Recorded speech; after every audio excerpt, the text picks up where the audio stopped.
Morning, everyone. Morning, morning. Can you all hear me? Just let me know that you can hear me, okay? Ooh, how are you all? Well, we've got lots of people ready and saying hello. Hello, Willow. Hello, Josie. Hello, Daniel. Hello, Emily. Rowan.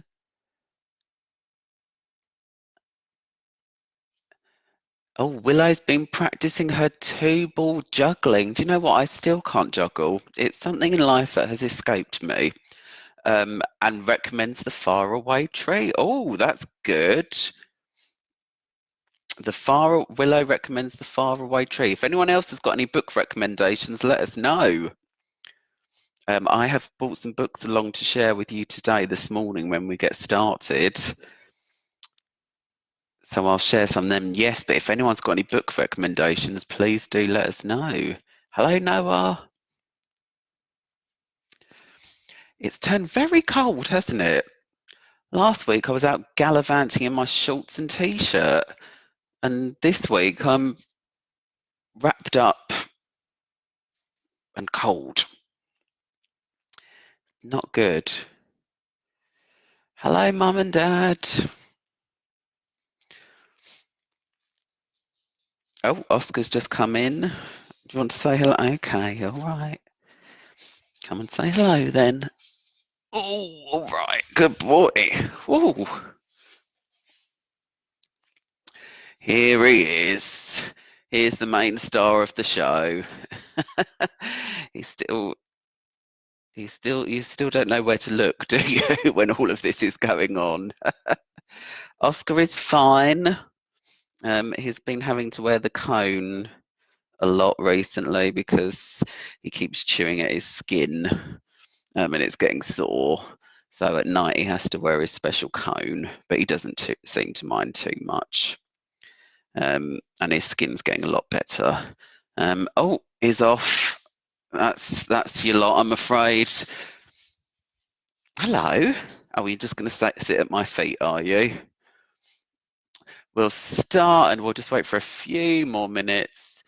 Oh, a Judy Blume book. Oh, now, that's a good point. If you like Judy Blume, wait there 1 second, like a disembodied voice talking. But if you like Judy Blume, I would recommend you get, this is my old copy, Paula Danziger. She writes in a similar vein to Judy Blume, and she wrote one of my favourite stories as a teenager, The Cat Ate My Gym Suit. But she's got loads and loads of books. What sorts of books has she got? But she was probably one of my favourite authors as a teenager. I think I read all of her books. There are some other ones as well. But I think, personally, I think she's better than Judy Blume. Paula Danziger. There's a really lovely story called This Place Has No Atmosphere, about a family that have to go and live on the moon. And it's really lovely. She's a really funny writer.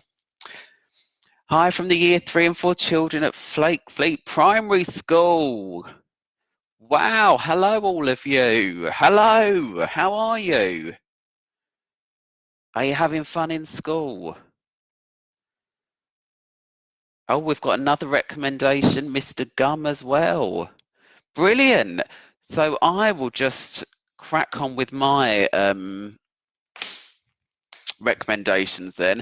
I'm going to start children, if it's all right, because I think the adults are working very hard at the moment, all your parents and teachers.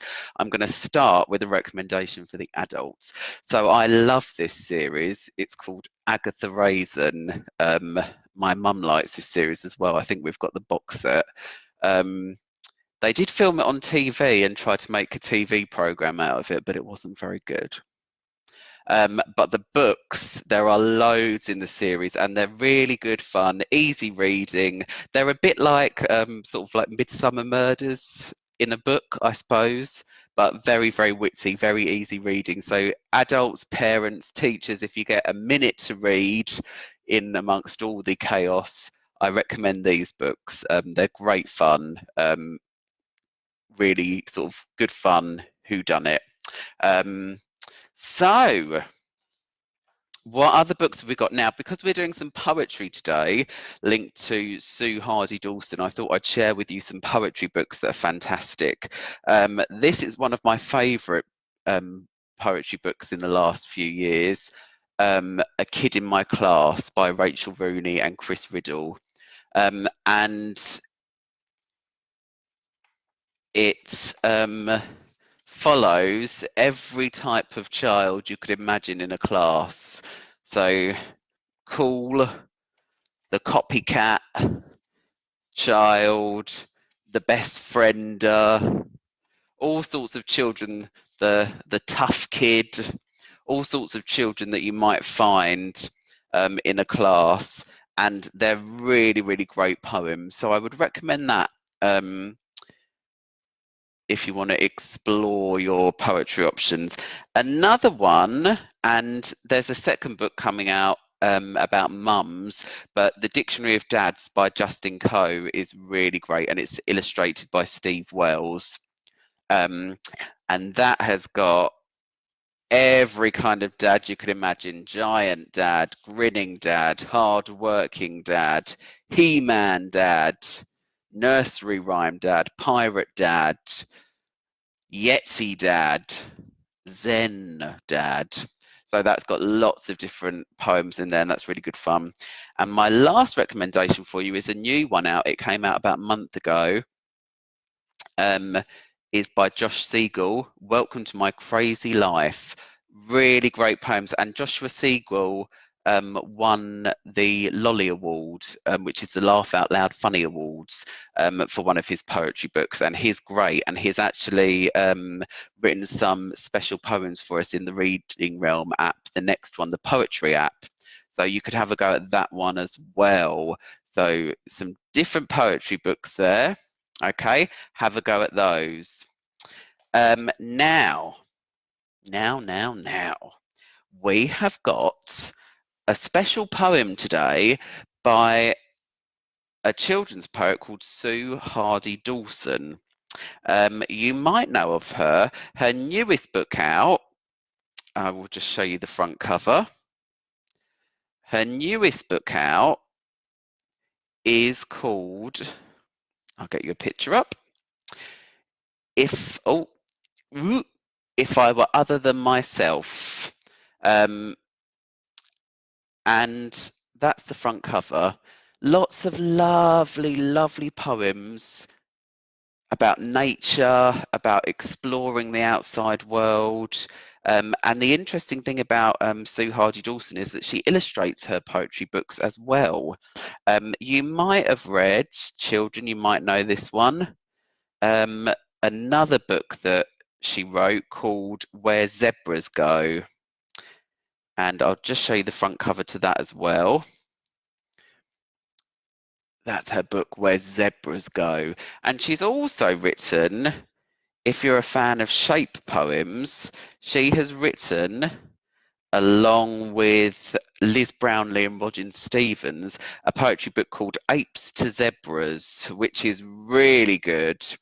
And they're all shape poems. And you can find an interview with Sue on the Reading Realm website, and all of her fabulous books. So there's Apes to Zebras there, all sorts of shape poems. And you can find an interview with Sue on the Reading Realm. So today we've got a poem that I really, really like. And Sue posted it up on Twitter. She often posts a lot of poems up on Twitter that you can just read and enjoy. And this is a poem all about silence, and specifically 6 types of silence. So just while I'm pinning these up for us to read, can you have a think, maybe have a chat to each other? How could you represent silence? What sort of things does silence remind you of? Silence. What sort of animal would silence be? What sort of colour might silence be? And perhaps you can write in the comments box different kind of silences that you can think of.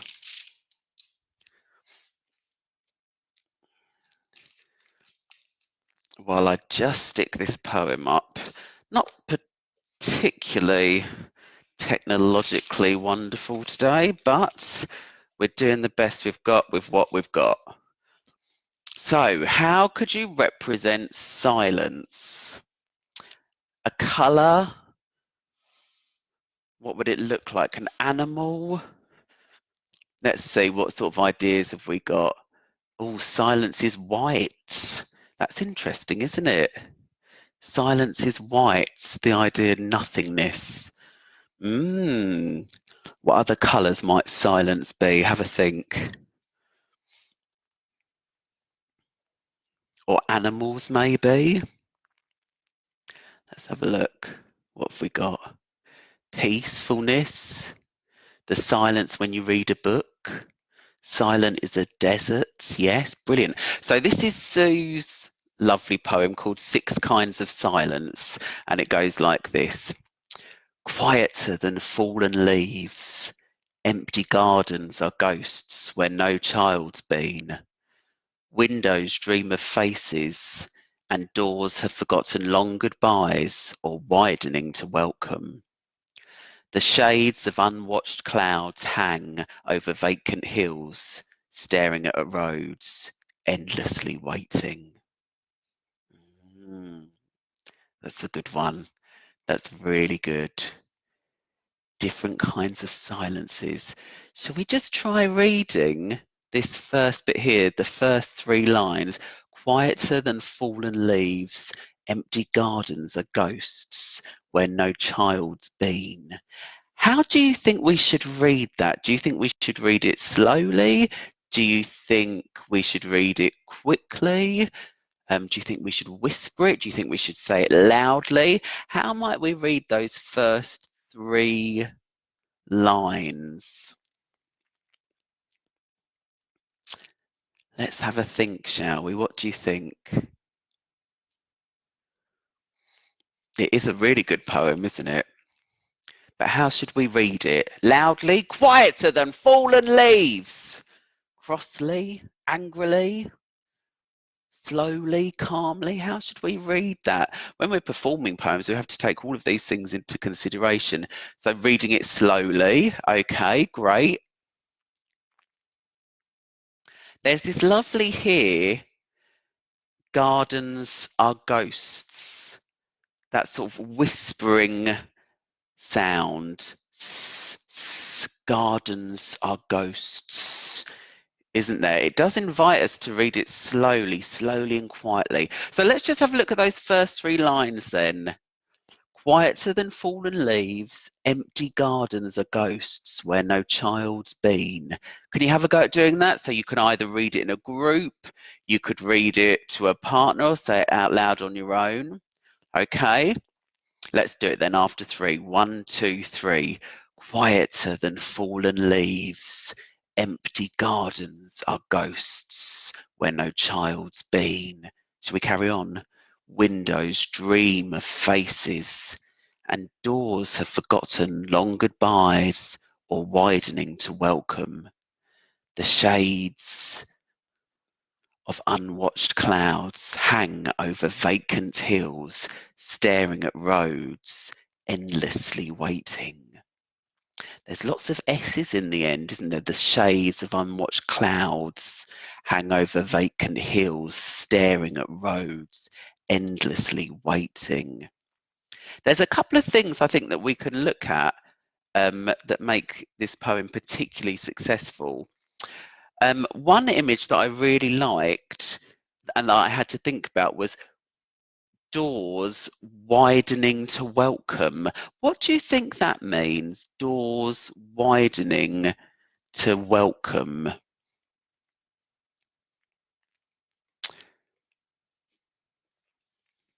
Have a think. Doors widening to welcome.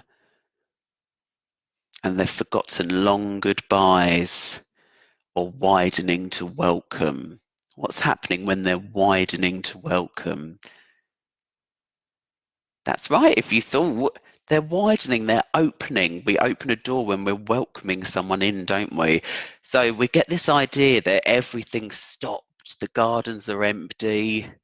In fact, they're ghosts where no child's been.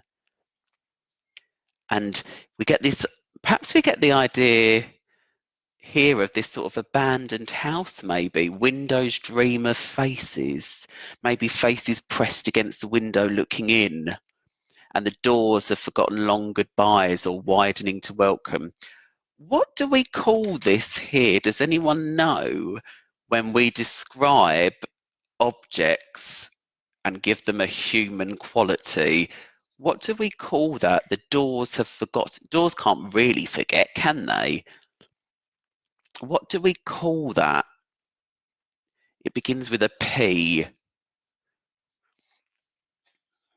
What do we call that when we give objects human qualities?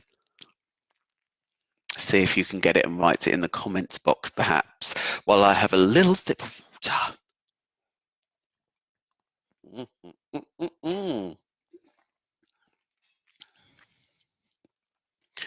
Do that a little bit closer while you're having a think so you can see the writing as well.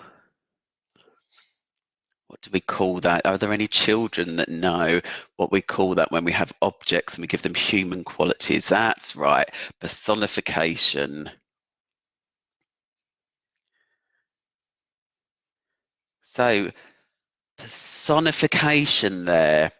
We've also got that, I think what makes it successful is all those S's that always invite us to whisper it as well. Okay.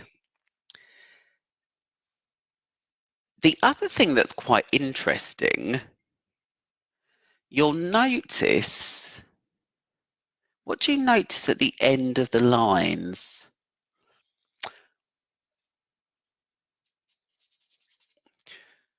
We have that there, but apart from a full stop there are no full stops or commas at the end of our lines. So perhaps that almost invites us to read it quite quickly, maybe, like they're all tumbling into one another, perhaps. Maybe, I'm not sure. Quieter than fallen leaves, empty gardens are ghosts where no child's been. Windows dream of faces, and doors have forgotten long goodbyes or widening to welcome. The shades of unwatched clouds hang over vacant hills, staring at roads, endlessly waiting. That's interesting as well there, isn't it? That piece of punctuation. It makes us stop in the middle of that line and then endlessly waiting. So that perhaps tells me that that bit would be read really slowly just before we've got this piece of punctuation. Perhaps you can tell me in the comments box what piece of punctuation that is. Okay, so the punctuation's quite helpful here as well, isn't it? Or lack of punctuation. Staring at roads, endlessly waiting. So the clouds are hanging over vacant hills. What does vacant mean? Perhaps you know that word. Vacant, perhaps you can write it in the comments box as well if you know that word. Vacant. The shades of unwatched clouds hang over vacant hills, staring at roads, endlessly waiting.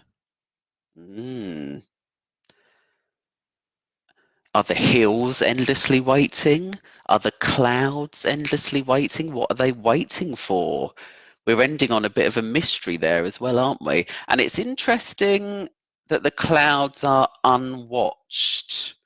Why might the clouds be unwatched? Who knows? Perhaps it's deserted everywhere. Unwatched clouds. Yeah, vacant means abandoned, empty. Well done. Yeah, super. Okay.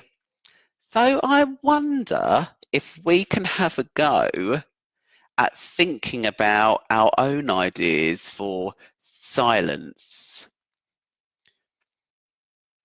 Different kinds of silence, things that remind us of silence. I'm just going to go through the comments box and see what sort of things we've got for silence. A golden sunset sighing slowly into the horizon. Silence is an eagle swooping, gracious, diving into possibilities of space. Wow, that's really good. Whispers. Whispers of long forgotten dreams. Silence is sand waiting for the, what's the sand waiting for? A cat stalking its prey. What brilliant ideas. Let's go with some of those ideas then. And perhaps you can either write your own version along with us, or you can join in with us on the board. And we'll just get some ideas written up. And then afterwards, you can have a go at writing your own poem about silence, personifying silence, thinking about what it looks like. Quieter then. What could silence be? Let's start with that cat stalking its prey then, because that's a good idea. So quieter than a cat stalking its prey. Okay. What else could we have for silence? A golden sunset sighing slowly into the horizon. Let's have that one then. A golden sunset sighing. What was it, Michelle? Sighing slowly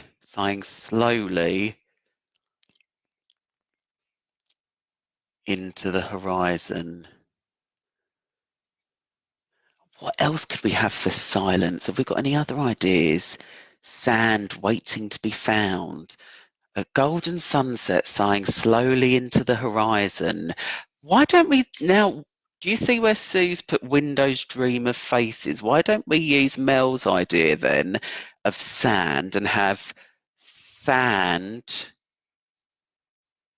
dreams of sea waves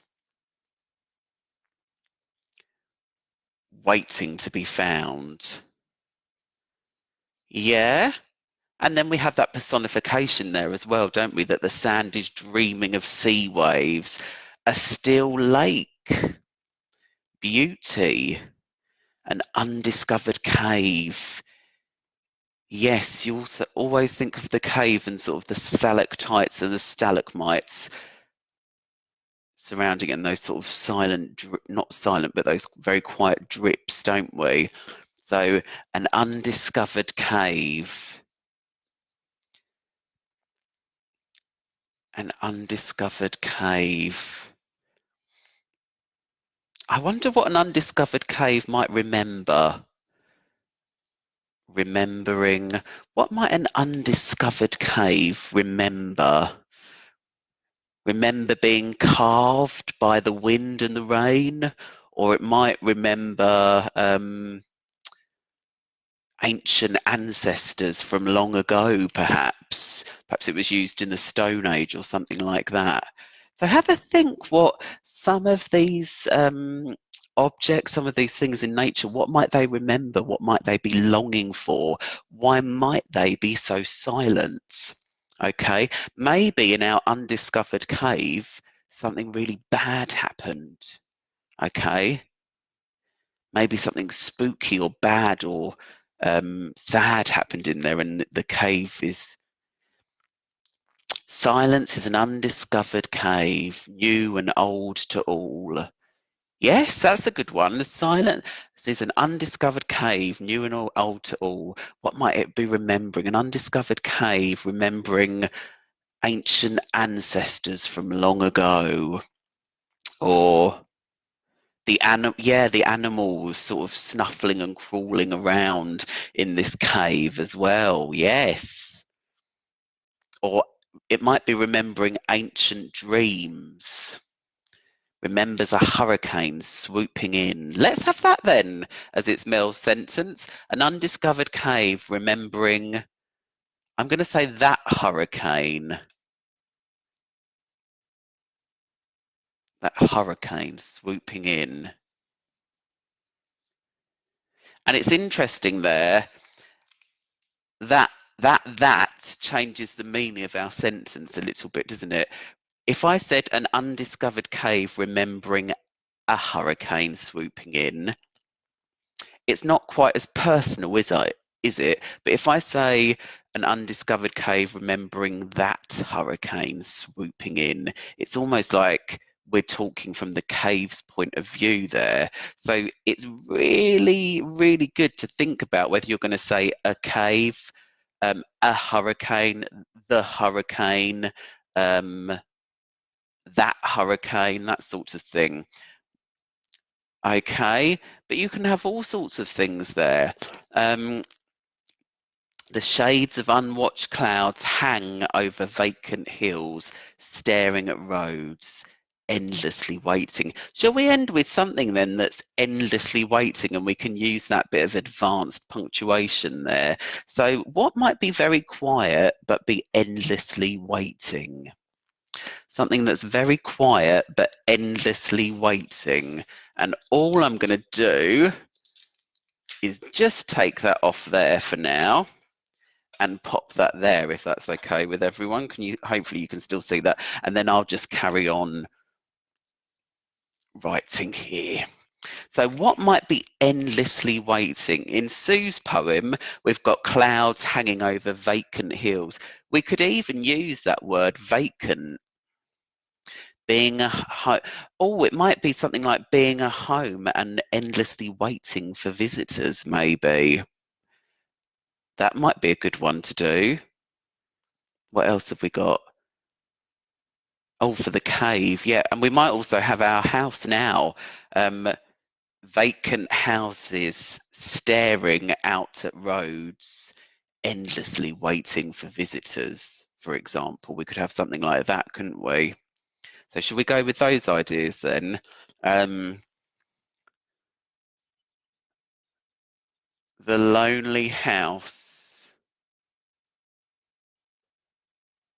stares solemnly, maybe? Solemnly. Have I spelled that correctly? Never mind. If I'm not sure of spelling something, I've done this since I was a child, I would never not use the word. I would just, all I do is I give it a little squiggly underline and say to myself, I need to go back and check that in a dictionary, okay? Because there are always words that we spell wrong, okay? So the lonely house stares solemnly out at empty roads.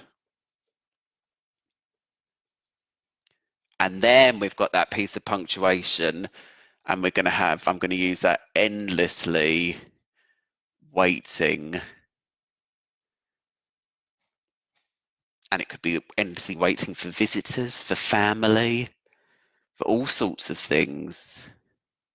Okay, maybe it's, yeah, and maybe it's a neglected house. So let's have a read through, shall we? Quieter than a cat stalking its prey, a golden sunset sighing slowly into the horizon. Sand dreams of sea waves waiting to be found. An undiscovered cave remembering that hurricane swooping in. The lonely house stares solemnly at empty roads, endlessly waiting. Yeah, good stuff. Great bit of writing. Yes, what's it waiting for? Now, interestingly, what we've managed to do there, if I was going to get my little teacher hat on, it's not a very big hat anymore, but we've got, if you notice, we've got those S's that we identified in the poem. We've made sure we haven't got any punctuation at the end. Okay. We've got our lovely little dash to slow it down at the end. Okay. And we've also thought about what some of the things might dream of. So we've personified them. So we've got that personification, we've got those S's, and we've got that tricksy punctuation, so that it almost just sort of melds into one. Okay. It would be very interesting, actually. What I always do, if I think why isn't something there, it would be very interesting if we put full stops, okay, at the end, and see what happens as we read it. So, quieter than a cat stalking its prey, a golden sunset sighing slowly into the horizon, sand dreams of sea waves waiting to be found. It doesn't quite sound right, actually, does it? Quieter than a cat stalking its prey, a golden sunset sighing slowly into the horizon, sand dreams of sea waves waiting to be found. It invites us almost with a little bit of rhythm. It's sort of constantly moving, shifting without those full stops. So you could always try it yourself. Try writing out a poem about silence with that personification. So we had those S's, we had some personification, and we've also played around with how we use our punctuation today as well. Okay. So have a think of those things, and perhaps you can write your own poem personifying silence. If you do, you can always tweet it to me. We are the Reading Realm, reading_realm. You can also email it to me, ian@thereadingrealm.co.uk. And you can do any of those and write and just write some poetry today based on Sue Hardy Dawson's work. But you can email it to me, tweet it to me, put it in the Facebook group. We would love to hear and read some of your silence poems. And Sue, in the next app, in the Reading Realm app, Sue is featured. I can't show you any bits of it yet because it's all secret squirrel, but this is the current Reading Realm app, which you'll find in the iTunes store and you can download. And it's got discussion guides and quizzes and games and all sorts in there, lots of poetry. So today we've had a look at a poem, all to do with silence. It might be really nice, actually, if you've got a garden and can do so safely, maybe just to sit outside for a little bit and just have a think and a listen. Quieter than, because Sue start with quieter than falling leaves. I wonder if you can find something that's even quieter than that. And you could always order your poem from the loudest quiet thing to the quietest thing. Do you see what I mean? So we move from a cat stalking its prey all the way to an empty house. So maybe from louder to quieter. You could try that as well. Okay. Or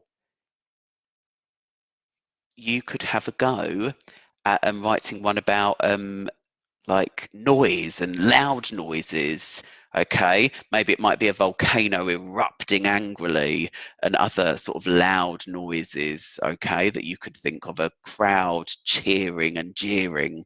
Okay, yes, Fiona, if you have got the Reading Realm app, you've always got the option of going into the creative realm and the creative writing realm, and you can write your own things in there and save it and print it off. Good reminder. Okay, everyone, I really enjoyed that lesson. It was really nice. Thank you for all of your excellent ideas.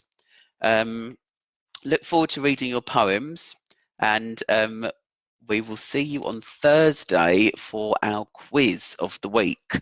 Okay? Have a great week, everyone. Take care and be safe. Bye.